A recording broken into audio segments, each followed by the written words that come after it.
আসসালামু আলাইকুম। আমি সাজ্জাদ হুসাইন।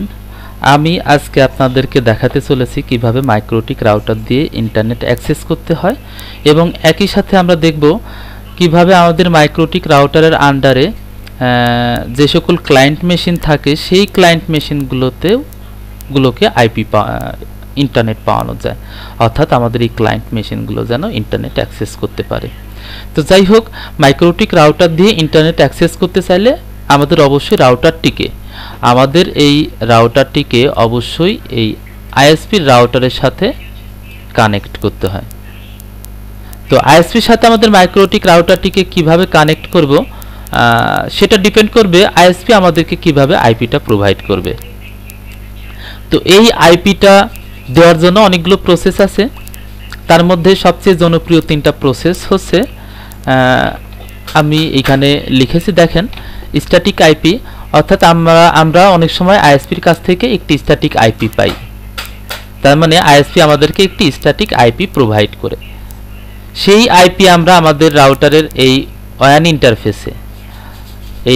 ইন্টারফেসে আমরা কি করি, এই স্ট্যাটিক আইপিটা কনফিগার করি। নাম্বার 2, ডিএইচসিপি সার্ভার হিসেবে অনেক সময় আইএসপি আমাদেরকে আইপি প্রোভাইড করবে।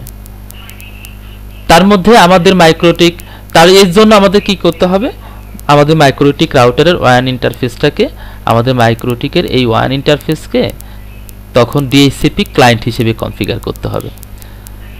নাম্বার 3, আমাদের রাউটারটা পিপিই ক্লায়েন্ট হিসেবে আইএসপির রাউটারের সাথে অনেক সময় যুক্ত হয়। তখন আইএসপি আমাদেরকে একটি ইউজার নেম এবং একটি পাসওয়ার্ড প্রোভাইড করে। তো এই তিনটা জনপ্রিয় প্রসেসের মধ্যে, অর্থাৎ স্ট্যাটিক্যালি অনেক সময় আইএসপি আমাদেরকে আইপি প্রোভাইড করে, তারপরে ডিএইচসিপি সার্ভারের মাধ্যমে অনেক সময় আইপি প্রোভাইড করে, এবং অনেক সময় আমাদের রাউটার পিপিই ক্লায়েন্ট হিসেবে আইএসপির রাউটারের সাথে যুক্ত হয়। এই তিনটা জনপ্রিয় প্রসেসের মধ্যে আজকে আমরা দেখব কিভাবে স্ট্যাটিক্যালি আইপি বসিয়ে আমাদের মাইক্রোটিক রাউটারে ইন্টারনেট পাওয়ানো যায়, অর্থাৎ আমাদের রাউটার যেন ইন্টারনেট অ্যাক্সেস করতে পারে। একই সাথে আমরা দেখব যে এই রাউটারের আন্ডারে যেই সকল ক্লায়েন্ট মেশিনগুলো থাকে সেই ক্লায়েন্ট মেশিনগুলোকে কিভাবে ইন্টারনেট পাওয়ানো যায়। অবশ্যই এখানে রাউটার এবং ক্লায়েন্ট মেশিনগুলোতে আমরা স্ট্যাটিক্যালি আইপি বসিয়ে ইন্টারনেট পাওয়াবো। তো কথা না বাড়িয়ে আমরা আমাদের কনফিগারে চলে যাই। প্রথমে আমরা উইনবক্সের মাধ্যমে আমাদের মাইক্রোটিক রাউটারে প্রবেশ করব। উইনবক্সের মাধ্যমে আমরা আমাদের মাইক্রোটিক রাউটারে প্রবেশ করলাম। তো আমাদের সিনারিওটা কীরকম হবে সেটা আমরা একবার দেখে নেই। এখানে আইএসপি আমাদেরকে একটা স্ট্যাটিক আইপি প্রোভাইড করেছে। সেই আইপিটা হচ্ছে 192.168.149.129/24।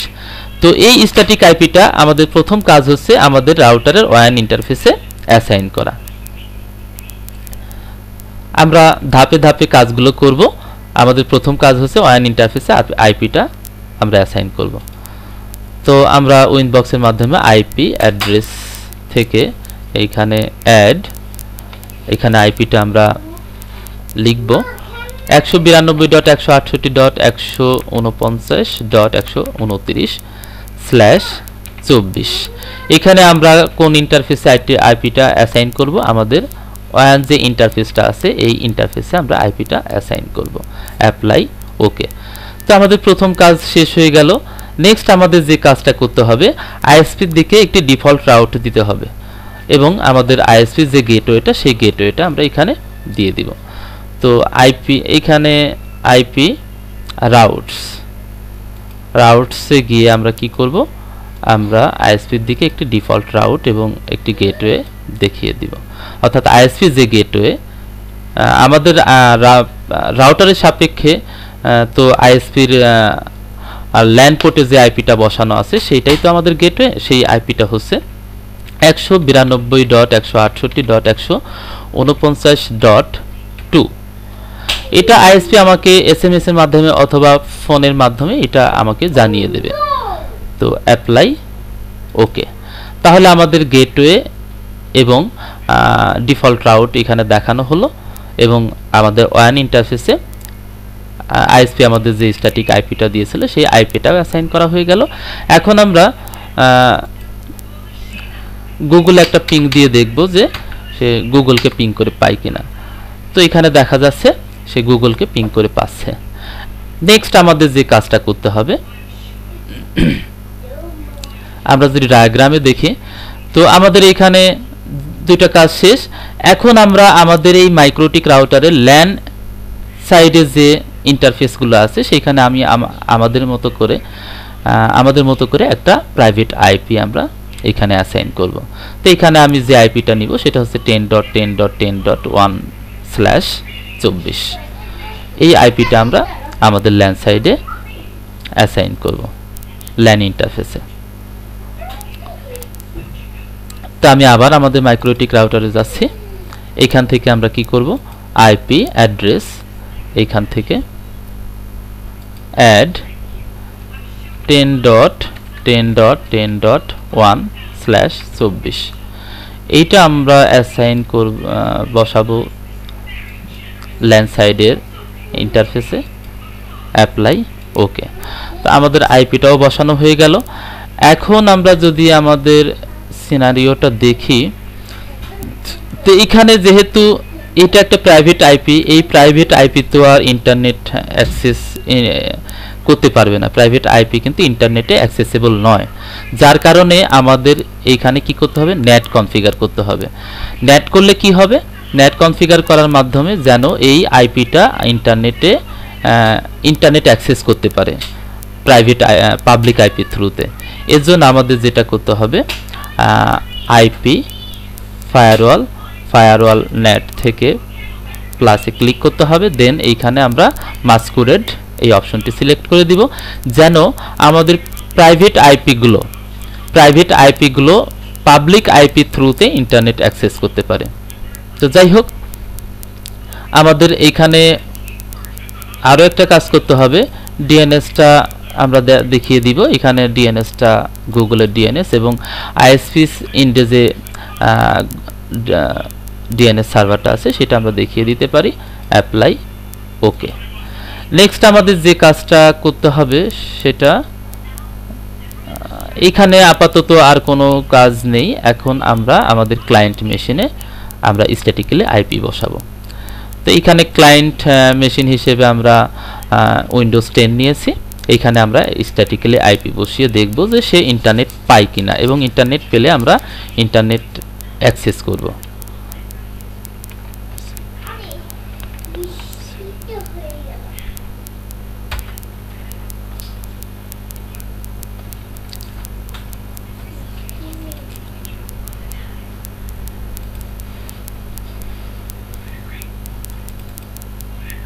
তো এখানে আমরা স্ট্যাটিক্যালি আইপি বসিয়ে দেই 10.10.10.2, সাবনেট মাস্ক হচ্ছে 255.255.255.0।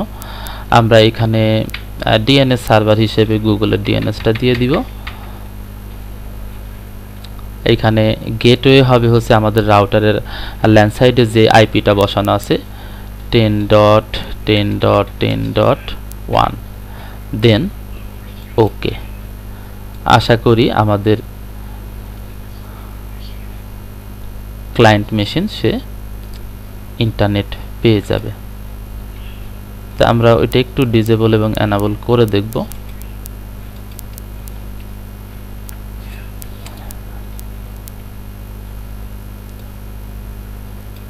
নেটওয়ার্ক অ্যাডাপ্টার,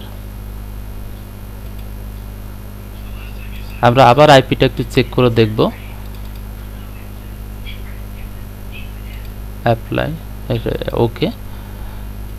এখানে আমরা ডিসেবল এবং এনাবল করে দেখব সে ইন্টারনেট পায় কিনা। এনাবল, আশা করি সে ইন্টারনেট পেয়ে যাবে।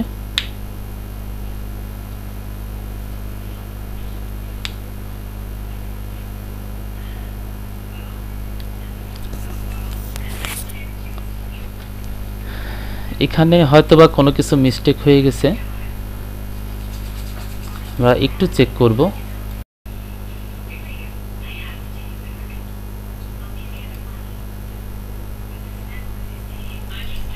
সরি, ভুল করে আমরা আমাদের মূল মেশিনে আমরা প্রাইভেট আইপি অ্যাসাইন করেছিলাম, যার কারণে এখানে ইন্টারনেটটা পাচ্ছিল না।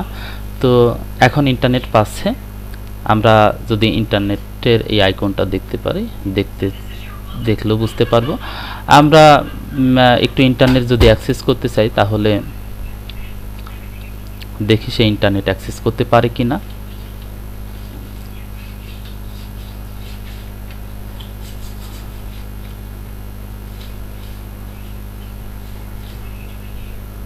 দেখেন, সে কিন্তু ইন্টারনেট অ্যাক্সেস করতে পারছে।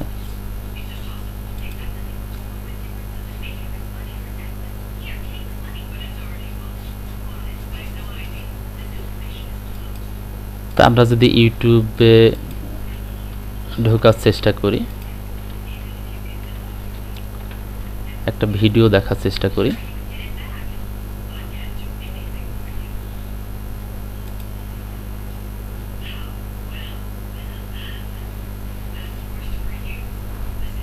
এখানে আসলেই ইন্টারনেট স্পিড কম থাকার কারণে একটু সময় নিচ্ছে।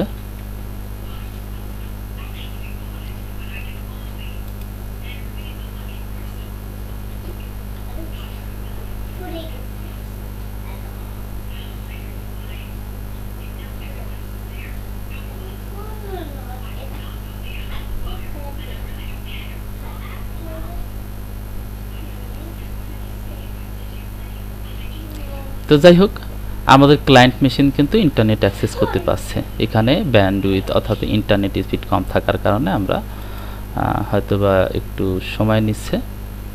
তো আজকে এই পর্যন্তই। আসসালামু আলাইকুম, সবাই ভালো থাকবেন।